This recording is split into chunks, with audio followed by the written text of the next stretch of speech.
राज्य सरकारने सुरू केलेल्या मुख्यमंत्री लाडकी बहीण योजनेला कुठेतरी ग्रहण लागलं चित्र पाहायला मिळतं। आता मी नांदेडच्या अर्धापूर शहरात आहे। आपण जर या ठिकाणी बघितलं तर या नेट कॅफेवर जे आहे ते महिलांनी सकाळपासूनच मोठी गर्दी केल्याचं चित्र आपल्याला या ठिकाणी पाहायला मिळतं।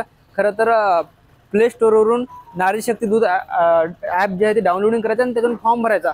मात्र अनेकांकडे जे आहे ते अँड्रॉइड मोबाईल नाही, तर अनेकांना त्या ॲपची माहिती नाही, म्हणून जे आहे ते ग्रामीण भागातील महिलांनी नेट कॅफेवर धाव घेतली। मात्र ते काय अडचण येतात त्याच्यामुळे जे आहे ते महिलांना या ठिकाणी थांबावं लागतं। मावशी, काय नाव आहे, कुठून आलात आणि कधी आलात?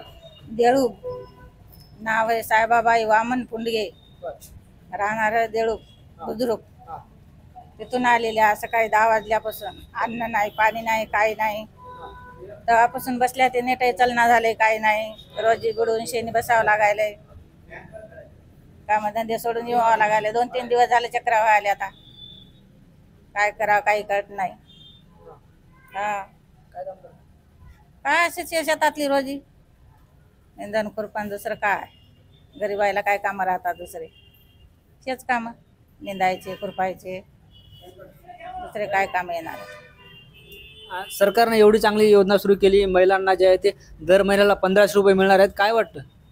आता वाटला काय, आता जगाबरोबर तर भरावंच लागणार आहे ना। आपल्या हातात पडेल तेव्हा खरं आहे, जेव्हा हातात पडत नाही तेव्हा काय खरं आहे आपलं?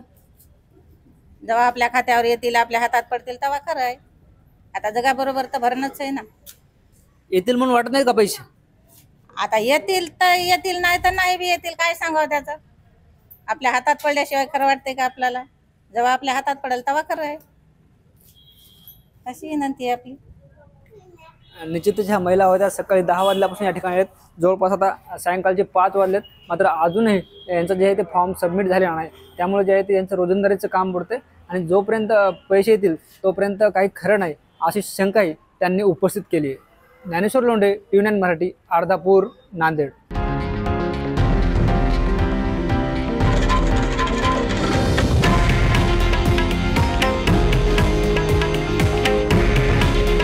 हे आहे देशातील नंबर 1 न्यूज नेटवर्क आणि आपण पाहत आहात TV9 मराठी। काळजी तुमची, हित महाराष्ट्राचं।